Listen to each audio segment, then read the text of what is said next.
assim, meus amigos, parece até mentira, né, Rodrigo? Há 30 anos a gente se reunia aqui como mocidade e os nossos orientadores, o Gilson, né, saudoso, a tia, né, tia Berê, e tantos que agora estão trabalhando do outro lado e tantos que foram substituídos. Gente, isso daqui é uma família maravilhosa e vocês têm que se sentir felizes de estar aqui. Vamos então envolver esse filho da casa, que também tem outros trabalhos. Boa palestra, querido. Boa noite a todos. Tem que ligar? Eu acho que não. Qual é o botãozinho? Tá?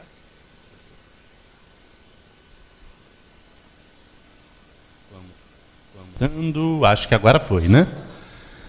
Boa noite agora, sendo ouvido. A Paulinha estava ali, e junto com o Fernando, falando de acolhimento.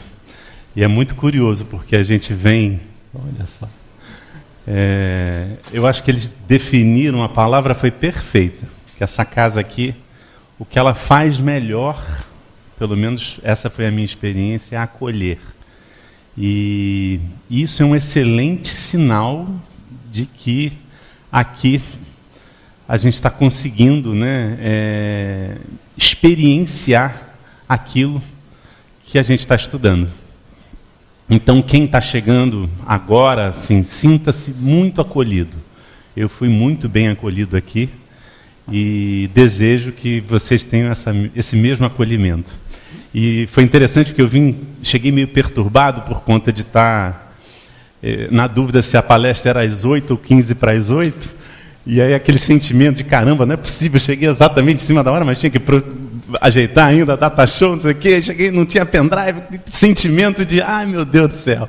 Enquanto isso, o pessoal ali do som me recebeu numa calma, falou, não, está tudo certinho, seja bem-vindo, que bom que você está aqui, vai dar tudo certo.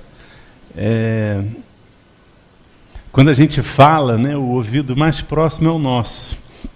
E aqui eu presenciei pelo menos o Mileco algumas vezes cantando essa poesia linda, né? Eu quero ouvir a voz sem som, ver o que não se pode ver, achar em mim antigo dom, ser tudo que nasci para ser. Vai se calar a velha... vai se acabar a longa espera, quero a esfera de onde vim. Vai se calar a velha fera, manso afinal dentro de mim. A gente hoje vai conversar sobre o egoísmo. E eu acho que o Mileco foi muito feliz, porque essa mansuetude, ela só vem quando a gente consegue deixar o egoísmo num segundo plano. A gente vai estar estudando o Livro dos Espíritos, a pergunta 913 a 917, quando Allan Kardec vai tratando das leis morais, que, na minha opinião, é a parte mais bonita do Livro dos Espíritos. Essa frase que eu aprendi aqui, né, espiritismo sem estudo é espiritismo sem qualidade. Não tem como a gente evoluir sem o estudo. O estudo pode ser tanto prático quanto nos livros ou nos vídeos e filmes e tudo mais, né? Mas é necessário que a gente se comprometa a estudar. Esse é um comprometimento conosco mesmo, e essa casa tem esse compromisso. E isso faz com que ela não se desvirtue. E aí a gente fica muito orgulhoso de conseguir, orgulhoso no bom sentido, né? De estar aqui compartilhando isso com vocês. Outra coisa que a gente sempre fala é que a casa espírita é feita de famílias, né? Famílias espíritas. Estou ali com a Paulinha, né? As famílias se entrelaçam aqui, literalmente. E é muito gostoso ser acolhido nessa família de Eurípides Barçanufo. Recentemente o Gilberto andou decretando uma coisa que eu achei perfeita, que ele falou assim: a Casa Espírita Sentimento e a Casa de Eurípides de Barçanufo são uma casa só. Eu fiquei pensando, e é verdade. Assim, a gente foi lá, construiu uma nova casa espírita, mas o nosso coração, se alguém perguntar assim, você é da Casa de Eurípides, não tem como dizer que não.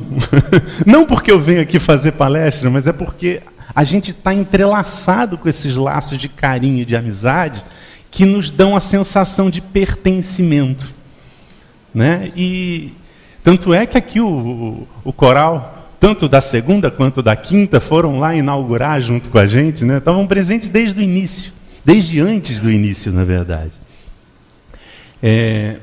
E aí, quando a gente vem falar de estudo, é sempre bom a gente relembrar de que o terreno sólido, onde a gente pode pisar e construir a casa sobre a rocha, está aqui no Pentateuco, né? O Livro dos Espíritos, lá de 1857, o Livro dos Médiuns, que vai estar orientando para a mediunidade segura, de 1861, o Evangelho segundo o Espiritismo, de 1864, o Céu e o Inferno, de 1865, a Gênese, de 1868.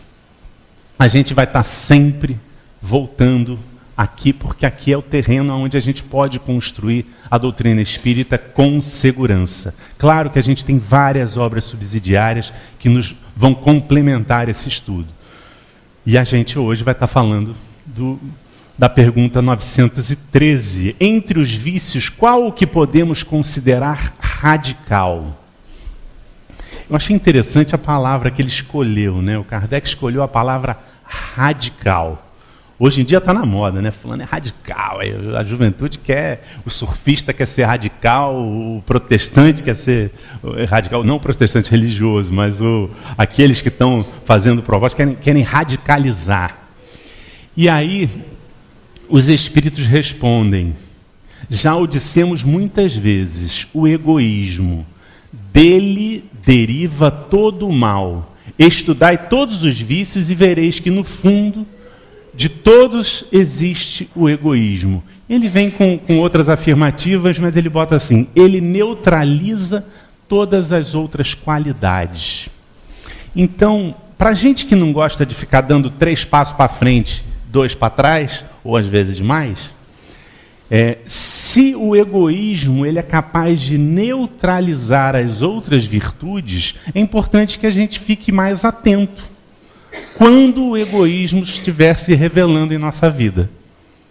É necessário que a gente vigie, né, e ore para que esse egoísmo não comprometa as nossas realizações. Mas como fazer isso, né? Se ele está na raiz de todo mal, a raiz é da onde a gente tira a energia. Muitas vezes as nossas ações são motivadas por egoísmo. E essas ações que são motivadas pelo egoísmo, normalmente produzem aquilo que a gente não deseja. É como Paulo de Tarso dizia, que o bem que ele queria fazer, ele não praticava. E o mal que ele queria evitar, ele praticava. Essa atenção, para que a gente possa se observar e consciente andar para frente, é o que a gente hoje está pretendendo estudar. E aí a ilustração é bem curiosa, né? O casal ali disputando a manteiga, né? Já começando o dia com aquele azedume mas isso a gente vive isso egoisticamente, mas a todo momento. É impressionante. A gente está falando da manteiga, mas pode ser a convivência com os filhos, pode ser a utilização do carro. Eu hoje tive essa dificuldade, porque a gente tinha um carro só, o outro estava fazendo revisão e eu tinha que dividir com a Meg o uso do carro. E aí, nesse momento é que a gente revela o que a gente tem ainda no coração, porque cada um quer realizar aquilo que se propôs para o dia. E como é difícil a gente abrir mão para que o outro realize também, né? O ser tudo que eu nasci para ser contempla deixar o outro também realizar tudo aquilo que ele nasceu para ser. E é desafiador isso, porque a gente não foi muito bem educado para isso. A gente está começando, está nos primeiros passos dessa lição. Vamos entender o que é o egoísmo, né? Se a gente quer estudar um pouco mais sobre isso. Falta de altruísmo. Bom, não falou muita coisa ainda. Apego excessivo aos próprios interesses. Comportamento da pessoa que não tem em consideração os interesses dos outros. Revelou bem, né? A questão do desafio que a gente estava de manhã, do compartilhamento do carro. Presunção, tendência a excluir os outros, tornando-se a única referência sobre tudo. A única referência sobre tudo. Quantas vezes eu já vi, né? Os nossos filhos fazem a gente... Porque eu, na sua idade, aí começa a falar um monte de coisa, que a criança automaticamente já desligou, porque você está falando de você, não está falando dela.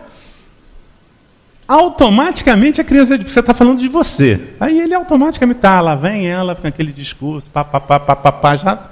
Agora, se você for falar dela, aí você já tem chance de ser ouvido. Né?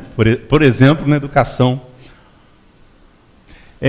Freud, quando vem estudando a personalidade, e aí vamos só lembrar aqui da página inicial do Fonte Viva, não adianta a transformação aparente da nossa personalidade na feição exterior. A primeira frase da página. Transformação aparente da nossa personalidade. Personalidade vem de persona, máscara. Não adianta a gente pegar uma outra máscara, tirar aquela, porque quem nos conhece sabe o conteúdo, sabe quem somos. Então, se a gente quer ir a fundo nas raízes do que está nos atravancando, a gente precisa de se visitar. Descobrir quando estamos nos comportando de maneira egoística. E aí sim, essa transformação da substância na nossa vida. Na teoria freudiana, ele fala do id, né? Que é o inconsciente, do que mais ligado aos nossos instintos. A questão da sexualidade está aí. A necessidade de preservação, tudo aquilo que está relacionado ao instinto está na id. O ego, aí o exemplo aqui, eu quero isso agora. No ego a gente fala, eu preciso fazer um planejamento para conseguir isso. Ele já racionaliza, vai para um nível mais consciente. E o superego você não pode ter isso, não é certo. Tem mais a ver com a questão da moral. A estrutura da nossa personalidade, segundo Freud, está calcada nisso. Eu não vou mergulhar nisso muito a fundo, porque tem gente aqui que poderia falar disso infinitamente melhor do que eu. Mas é interessante a gente perceber como é que isso é como se fosse um iceberg que vai dando sustentação à nossa personalidade.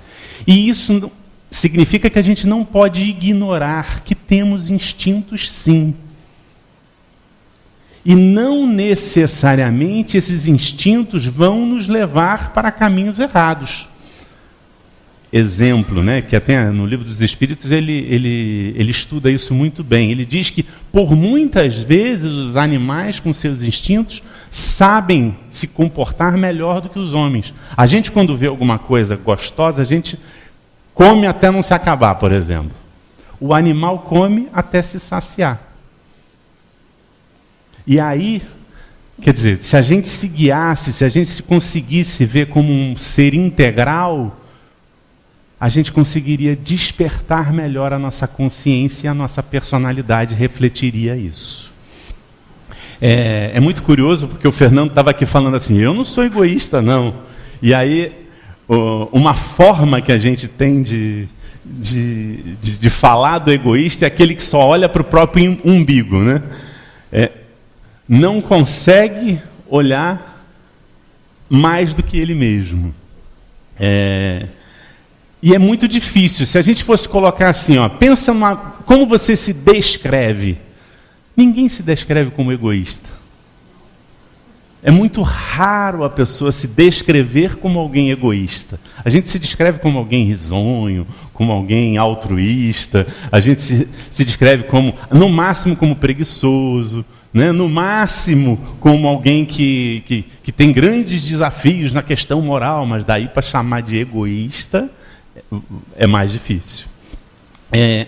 E aí o homem, né, é tão egoísta que ele precisa falar de uma recompensa na vida futura para que ele possa começar a fazer o bem nessa.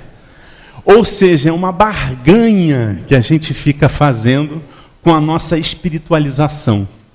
Essa nossa não consciência de que somos espíritos faz com que a gente fique barganhando o nosso comportamento, barganhando qual a persona que a gente vai vestir, né, naquele dia. O altruísmo, né, que seria, como ele diria, o oposto do egoísmo, ele vem a ausência do egoísmo, não falou nada ainda para a gente. Atitude que visa o bem-estar do próximo, não tendo em consideração os seus próprios interesses. Porque se a gente está interessado em fazer o bem porque vai ganhar na próxima, a gente ainda não conseguiu a plenitude do altruísmo. Dedicação desinteressada, ação de amar ao próximo sem esperar nada em troca. E eu lembrei aqui de uma frase que o pessoal fala da malandragem. Se a malandragem soubesse como é bom andar correto, andaria correto só por malandragem. Essa frase essa é a realidade, né? Se a gente fosse mais malandro, a gente seria verdadeiramente, né? A gente seria mais altruísta, porque é isso que vai nos proporcionar os tesouros, né? Que a gente tinha falado, que Jesus tinha falado, né? Amontoai tesouros no céu, aonde a traça e a ferrugem não consomem.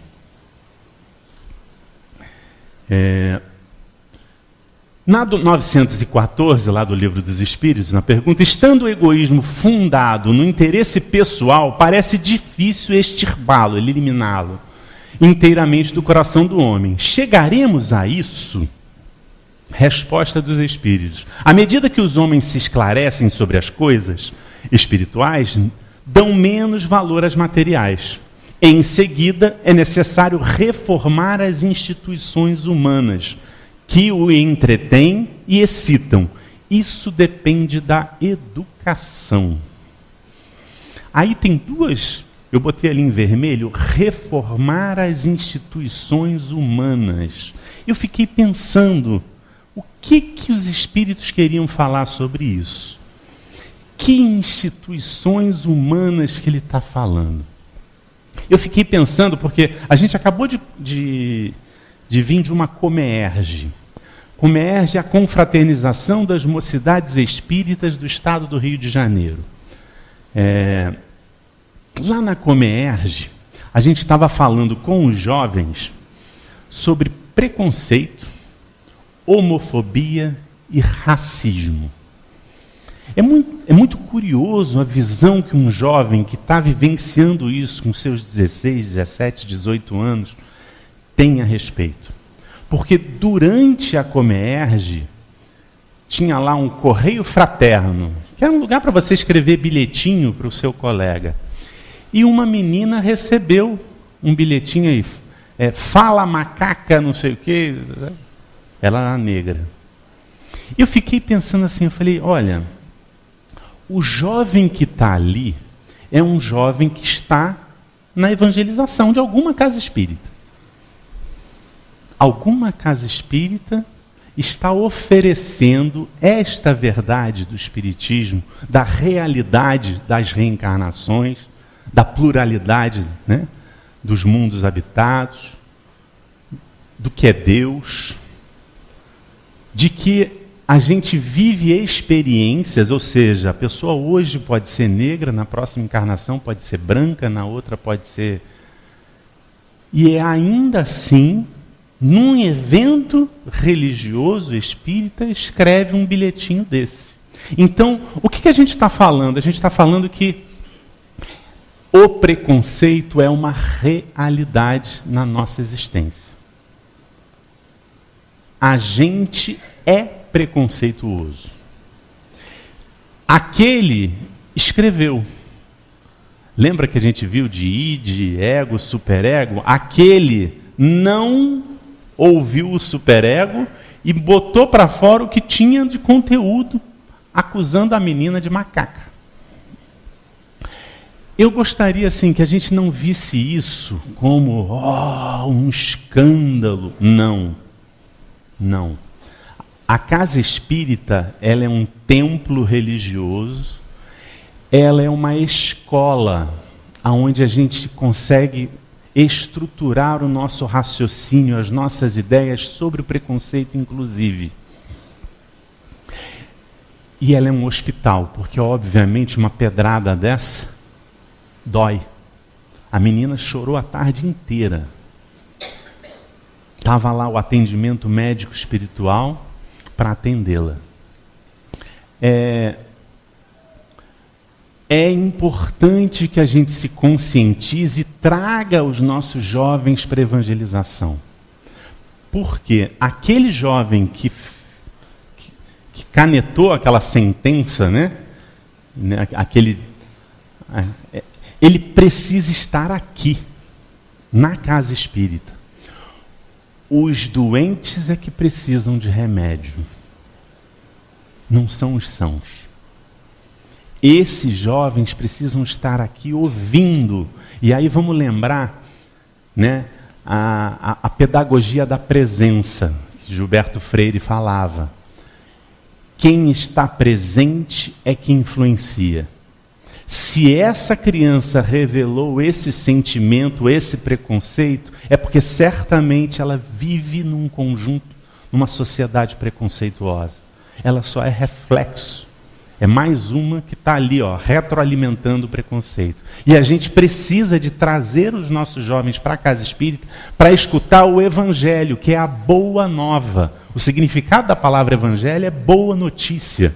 A gente precisa ofertar essa boa notícia para esses jovens, porque senão o egoísmo vai continuar se reproduzindo. A boa notícia é justamente que a gente tem como transformar, regenerar as nossas relações, reformar as nossas instituições humanas. Como é a nossa família? A família é uma instituição humana. E a gente precisa de reformar. Na minha família só eu falo? Bom, estou perdendo a oportunidade de ouvir. Se reformarmos a família, a gente tem como estabelecer o diálogo, dia de dois. Um fala, o outro ouve, o outro fala, eu ouço. E essa reforma é urgente, porque senão essa instituição humana está falindo. Se a gente não prestar atenção, se a gente não se reeducar em como nos relacionamos uns com os outros, naturalmente as famílias se rompem. E esse é o desafio. Quem nunca viu uma situação dessa, né? Duas crianças disputando um brinquedo, uma boneca, ou seja lá o que for. Eu gosto porque nessa hora acaba a teoria, né? Nessa hora acaba, não, porque devemos compartilhar, não sei. Recentemente, tinha um garoto no círculo de relacionamento da gente, que ele vivia batendo no meu filho. E o meu filho, eu falo, meu filho pratica, é diferente, sabe? Vocês conhecem o Lucas. E ele, pai, ele está me batendo. Vai dando um sentimento na gente que é pai, né? Sentimento bom, olha... Desculpa. Dá vontade de fazer assim no outro. Para de bater no meu filho. Aí você conversa com o pai. O pai filho, para. Dá para ser mais enérgico, não? O sentimento que dá na gente, vendo o nosso filho apanhar do filho do amigo. O homem velho nessa hora vem ruminando o id, vem com vontade. Como é desafiador, porque aí sai da teoria. Que sentimentos eu estou encaminhando para esse espírito que está em conflito com o meu filho? Se o meu sentimento é um sentimento de raiva, eu estou retroalimentando o que eu não desejo. Eu estou compactuando com Paulo lá, né? O bem que eu desejo eu não pratico. E a gente só tem como mudar a nós mesmos. A gente não tem como mudar o outro. A gente tem como sinalizar. E isso é nosso dever, claro. Essa cena é a hora da gente ver que tipos de sentimento a gente guarda no coração. Como a gente enxerga os conflitos, dizem de quem somos. Dizem de quem somos. Diz que quando Paulo fala de André, a gente conhece o Paulo. Quando Paulo fala de André, a gente conhece o Paulo. O André a gente vai conhecer depois. Exemplo, o Paulo pode falar de André assim: olha, ele está ainda necessitando de aprender a compartilhar. É uma forma de olhar. Outra forma: o André é um egoísta. Pronto. A gente está descobrindo sobre Paulo. Sobre o André a gente vai descobrir depois. Desculpa, só voltando ainda. Isso depende da educação. E aí, esse é o desafio. Como nos educar? A palavra educação é diferente de instrução. Instruir-se. Quem descobriu o Brasil? Quem for instruído, sabe. Já ouviu falar.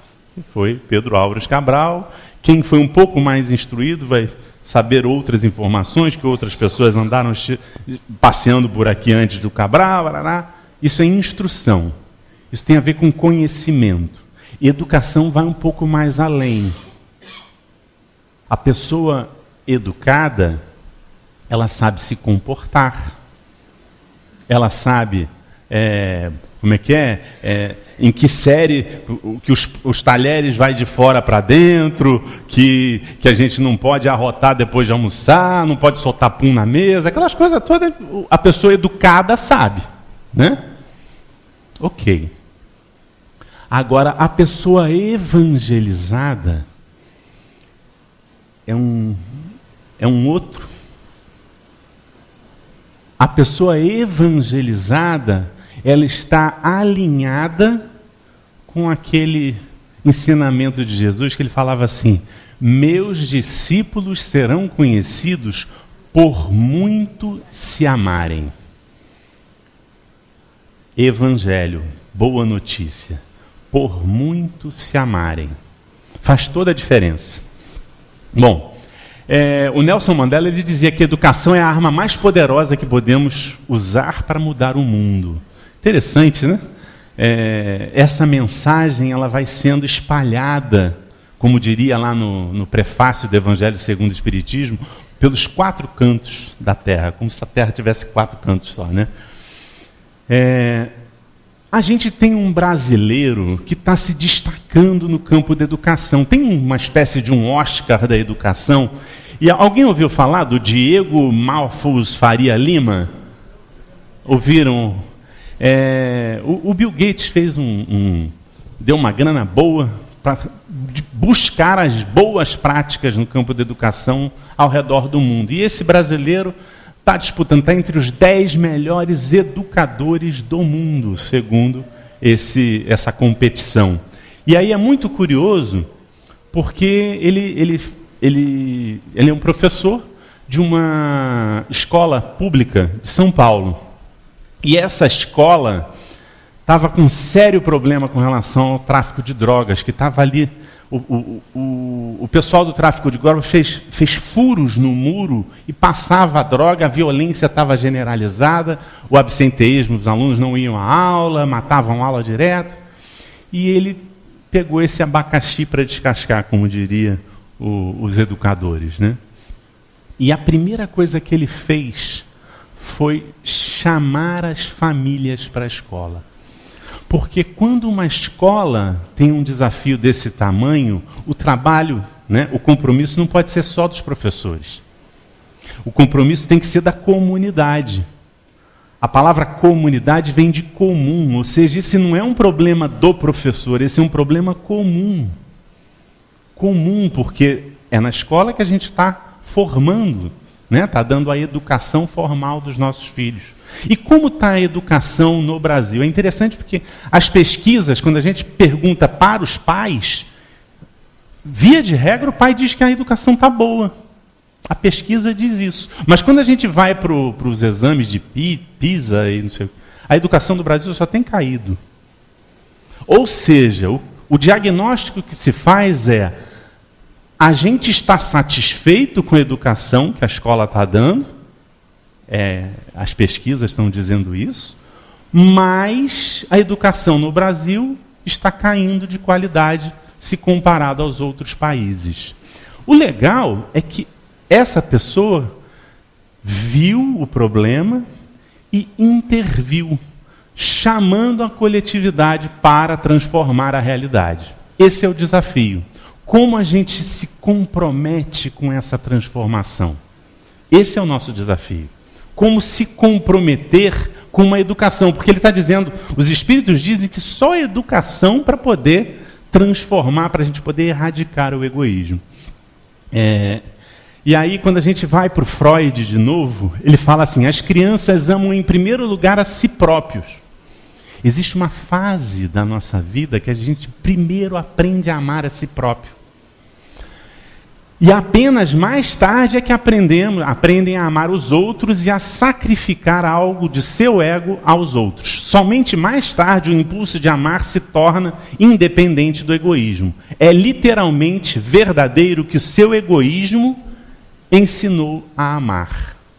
Curioso, né? Então, a gente aprender a amar a gente próprio é uma etapa. A gente precisa de tomar consciência, em vez de ficar se sentindo culpado por ser egoísta, a gente deve dar o próximo passo.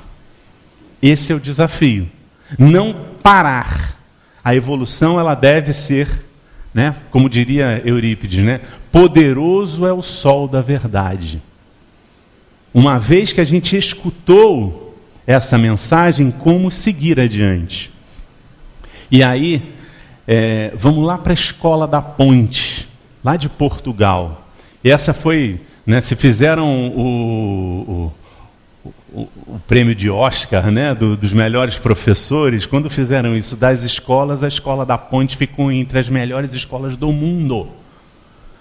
E aí o educador José Pacheco esteve aqui pelo Brasil, visitando o nosso país, buscando as boas práticas aqui no Brasil. E é muito curioso. Sabe o que ele disse? Identifiquei nos últimos anos autores brasileiros da maior importância que o Brasil desconhece. O Gilberto Freire, o Paulo Freire é o que todo mundo conhece, né? Quem é que ouviu falar de Eurípides Barçanufo? Ele perguntou. E aí, ele diz o seguinte: de todas as práticas que ele já estudou, foi a mais completa. A mais revolucionária foi a que ele viu em Sacramento, praticada por Eurípides Barçanufo. A gente está falando do cara responsável por uma das escolas mais importantes do mundo hoje, que está dizendo que aqui no Brasil teve o melhor exemplo que ele já teve na vida dele. Eurípides Barçanufo. E a gente está aqui matriculado de alguma forma, né, nessa escola, nessa universidade. É muito curioso, porque a gente às vezes não se dá conta do que a gente está vivenciando, do que a gente está experienciando aqui. Essa é uma oportunidade, porque lembra, né? A quem muito foi dado, muito será cobrado.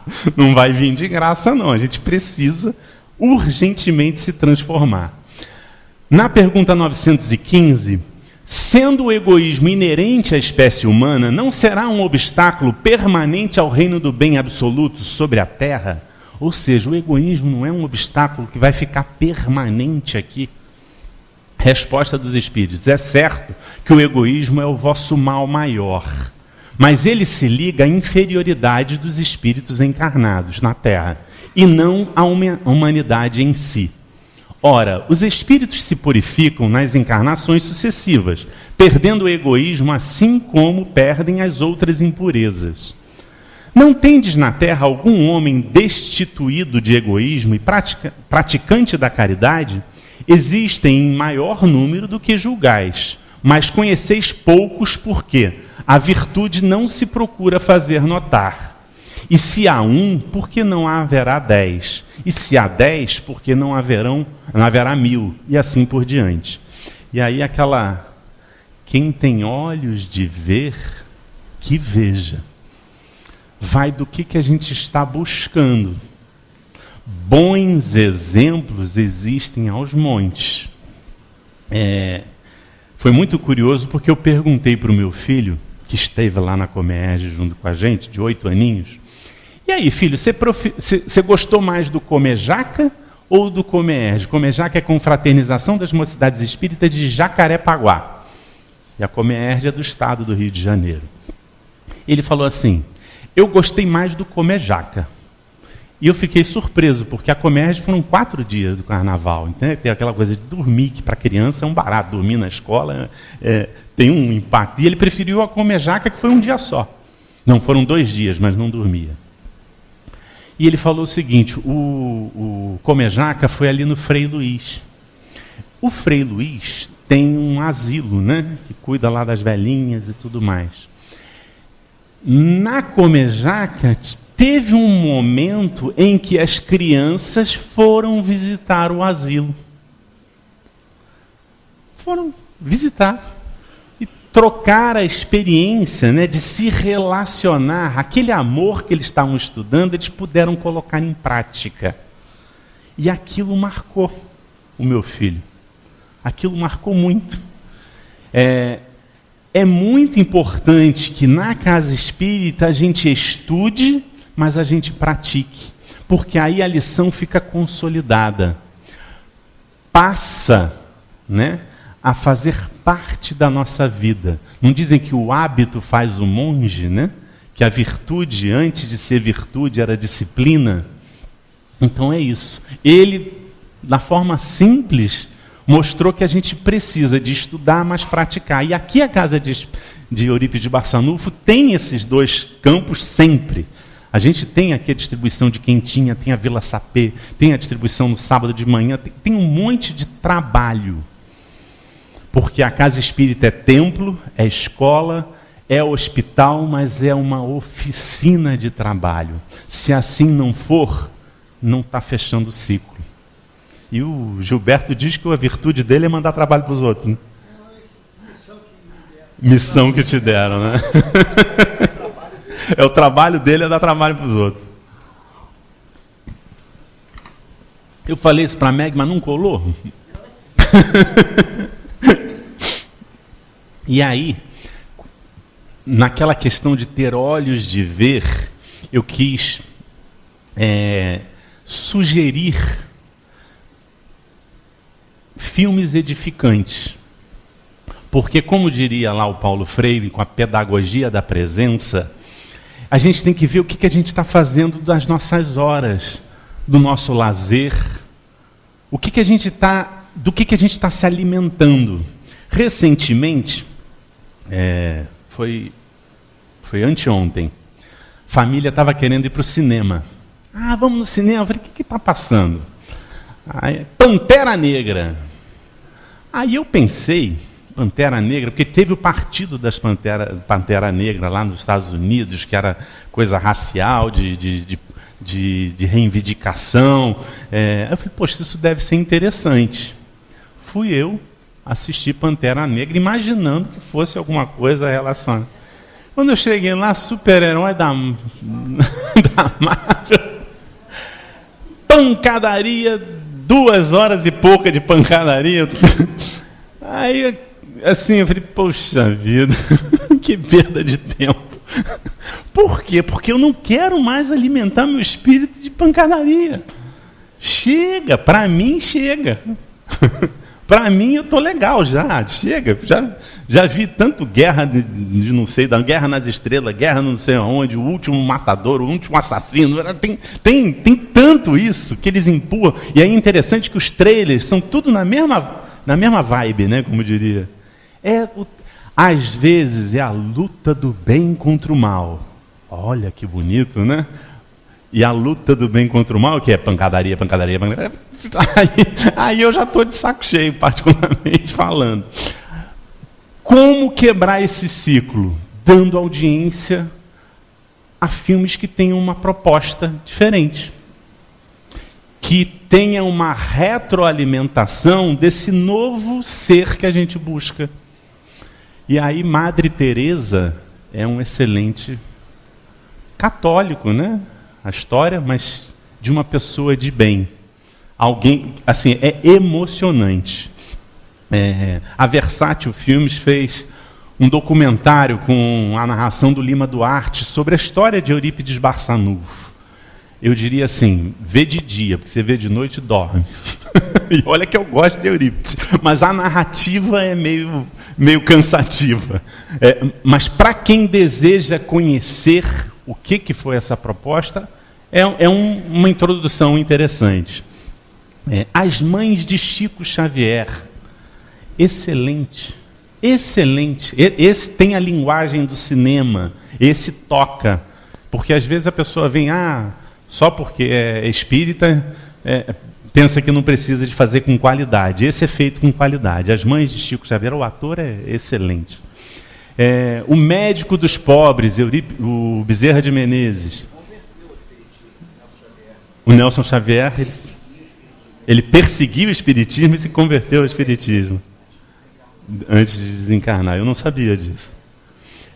O Médico dos Pobres, quem quer conhecer um pouco mais a história de Bezerra de Menezes, esse é um filme para ver de dia também, que ele é meio lento na narrativa, né? Ela falou que chato pra caramba. Não, é monótono. Mas a gente tem que ser honesto. Merecia. A obra de Bezerra de Menezes é uma obra tão linda. A vida é uma vida tão linda que merecia um filme melhor. Mas ainda assim, tem momentos que eu chorei aqui. Porque tem alguns momentos que são... quando a emoção, né, o exemplo, é de uma dignidade, é de uma sublimação tão grande que por vezes emociona. Esse aqui eu já vi. Gandhi. Isso, para a gente se alimentar, esse filme ele é maravilhoso. A vida de Gandhi, interessante que o Gandhi falava, né, que se todos os livros se perdessem e só restasse o Sermão do Monte, nada estaria perdido. E ele não é cristão. Olha que esse filme, esse eu já vi e revi, porque é uma vida. Esse, né, é uma vida pautada no Evangelho, mesmo sem ter sido cristão. E aí, na 916, o egoísmo, longe de diminuir, cresce com a civilização que parece excitá-lo e entretê-lo. Como poderá a causa destruir o efeito? Resposta dos espíritos: quanto maior é o mal, mais horrível se torna. Era necessário que o egoísmo produzisse muito mal para fazer compreender a necessidade de sua extirpação, da sua eliminação. Quando os homens se tiverem despido do egoísmo que os domina, viverão como irmãos, não se fazendo mal, e se ajudarão reciprocamente pelo sentimento fraterno de solidariedade. No Pinga Fogo, aquele programa que aconteceu com Chico Xavier, na época em que o mundo vivia aquela divisão, capitalismo e comunismo, né, disputando a ideologia do mundo, das pessoas, perguntaram para o Chico: qual o sistema econômico melhor? O capitalismo ou o comunismo? E a resposta do Chico foi de uma sabedoria. Quando o homem aprender a amar o seu semelhante, não necessitará de sistemas econômicos para fazê-lo, que reparta. É de uma profundidade, se a gente aprender o prazer de compartilhar, de dividir, não precisa de ter ninguém nos obrigando. A gente vai fazer por alegria, por consciência. Consciência com conhecimento. Cuidemos do nosso coração, porque é de lá que sai o que é bom e ruim, o que constrói e o que destrói. O Papa Francisco, esse é revolucionário no sentido mais amplo da palavra. Faz a revolução mais profunda, que é a do coração. Que sentimentos eu quero cultivar? O egoísmo não é o caminho, porque a gente sabe a dor que isso nos causa. A música diz, o solidário não quer solidão. A gente precisa ir ao encontro do outro. E a distância é a mesma. A distância é a mesma. 917, qual é o meio de se destruir o egoísmo? De todas as imperfeições humanas, a mais difícil de desenraizar é o egoísmo, porque se liga à influência da matéria. Tudo concorre para se entreter essa influência, suas leis, sua organização social, sua educação, de novo, né?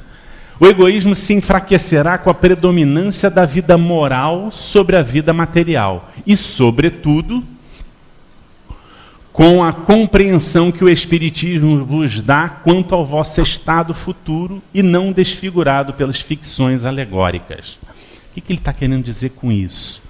A gente ter uma consciência mais nítida de que somos um espírito com uma trajetória que continuará depois do túmulo, isso faz com que os nossos investimentos não se limitem ao retorno antes do túmulo. É natural. Se a nossa perspectiva aumenta, a gente começa a perceber que a gente não precisa de ter o retorno imediato de tudo aquilo que a gente faz. Essa consciência vai pouco a pouco eliminando o egoísmo. Que o princípio da caridade e da fraternidade seja a base das instituições sociais. Base das instituições sociais. Como é que vai ser a escola?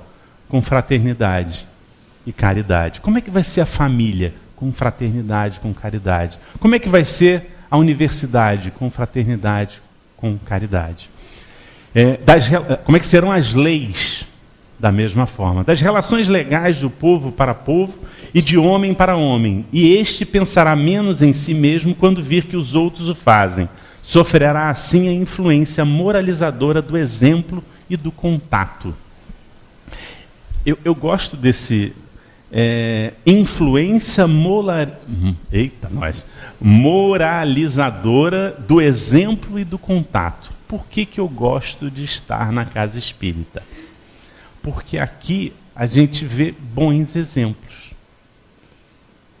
A gente também, influenciado por esses bons exemplos, também busca na gente mesmo os bons exemplos que a gente pode dar também.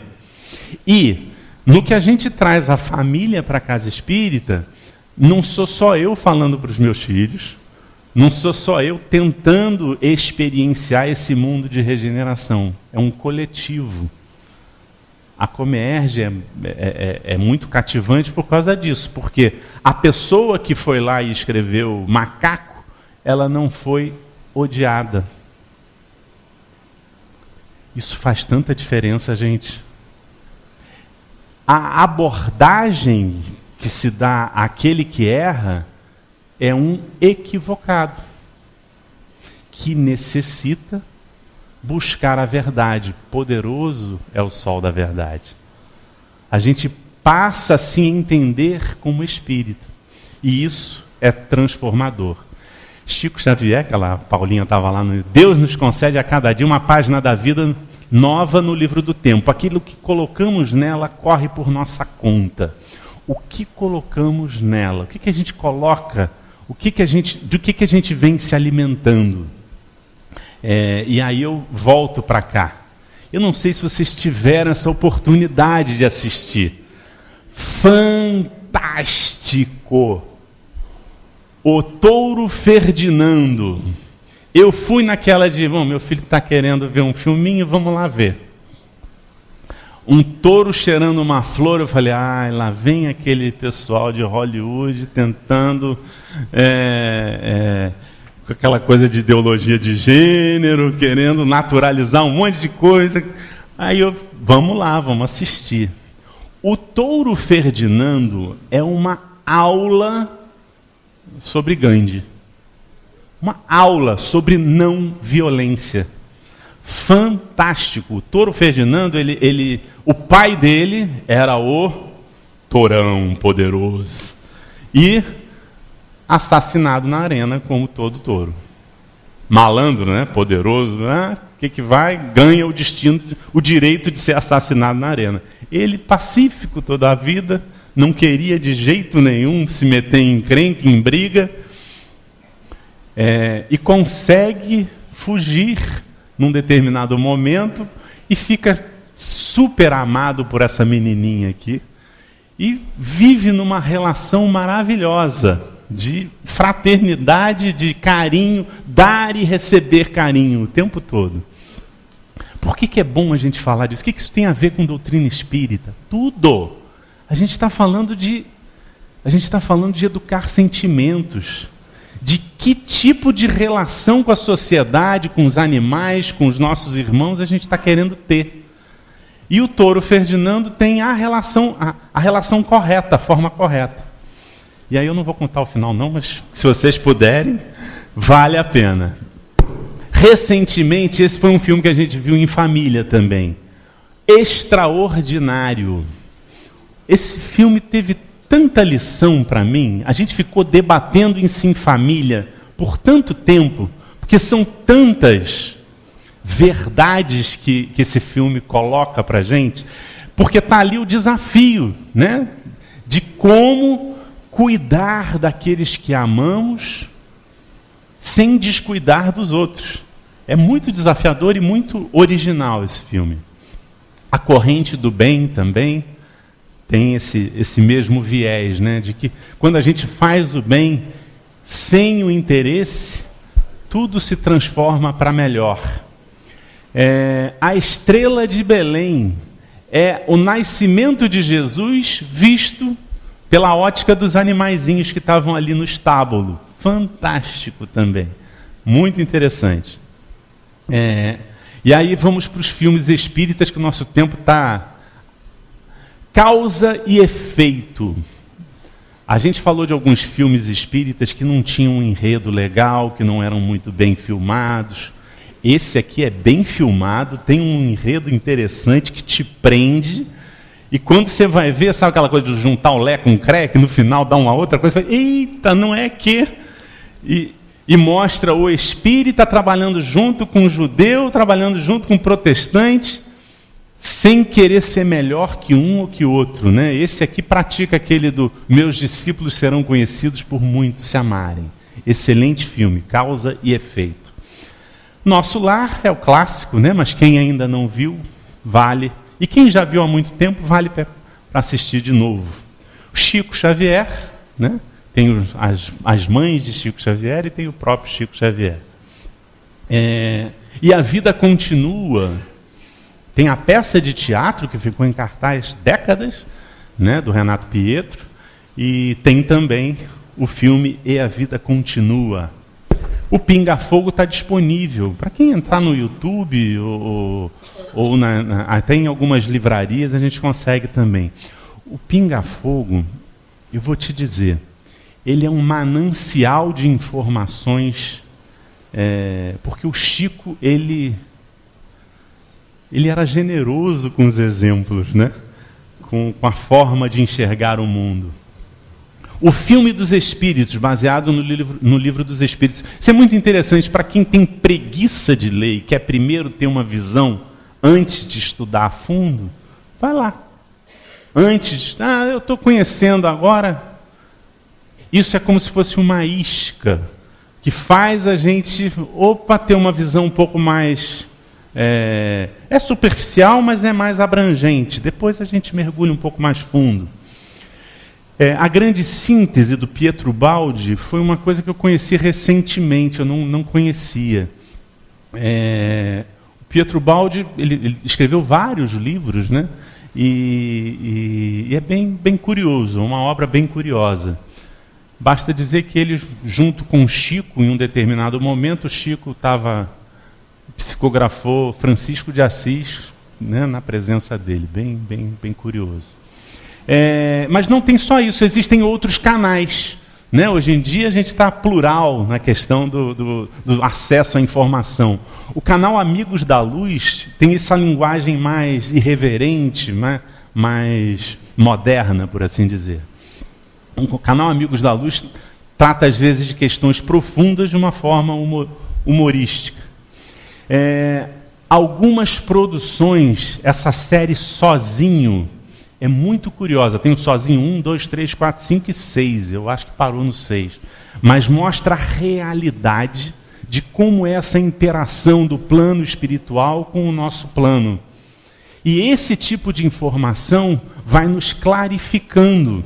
Esse conhecimento é transformador. Sozinho. Quem buscar lá no Google vai achar.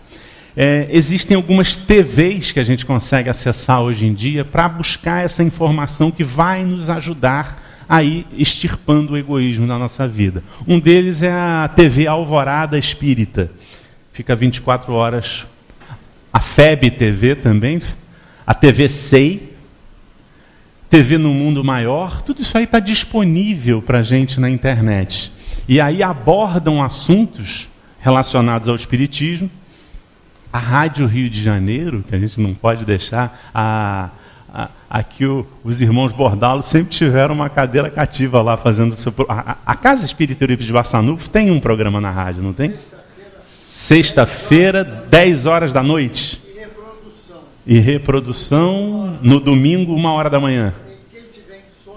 Quem tiver insônia tô com insônia, vou ficar ali virando para um lado para o outro. Não, liga a Rádio Rio de Janeiro, 1400 AM. Um projeto interessante, já que a nossa hora finalizou, Projeto Imagem. Aqueles que precisam de divulgar o Espiritismo, coloca lá, Projeto Imagem. Tem várias abordagens a respeito de como eles desenharam aquilo que eles leram nas obras de André Luiz e outras tantas obras. Voltei, aconteceu na Casa Espírita, eu acho que já tem também. Vamos seguir, porque o nosso tempo foi. As obras que eu faço em nome de meu Pai, essas testificam de mim. Eu gosto dessa frase, eu vou finalizar com ela, porque é a caridade que vai nos fazer a gente, pouco a pouco, ir deixando o egoísmo de lado. Não tem outro caminho. É na caridade que a gente consegue exercitar os músculos do coração. E aí, como é que é o nome dele? Moacir Camargo, ele ama que o amor eleva. Viverás na terra sem tocar o chão. Ama, afugenta as dores, pensamentos, flores te envolverão.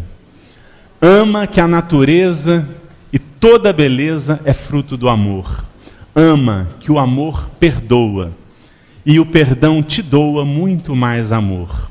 Ama, pois a lei divina que o mestre ensina é a lei do amor. Ama, que a canção mais bela é a que revela as notas do amor. Ama, que o amor te espera nas altas esferas para compartilhar. Ama, que o amor te inspira, faz do peito a lira livre a ecoar. Ama, que o amor é leve. Obrigado.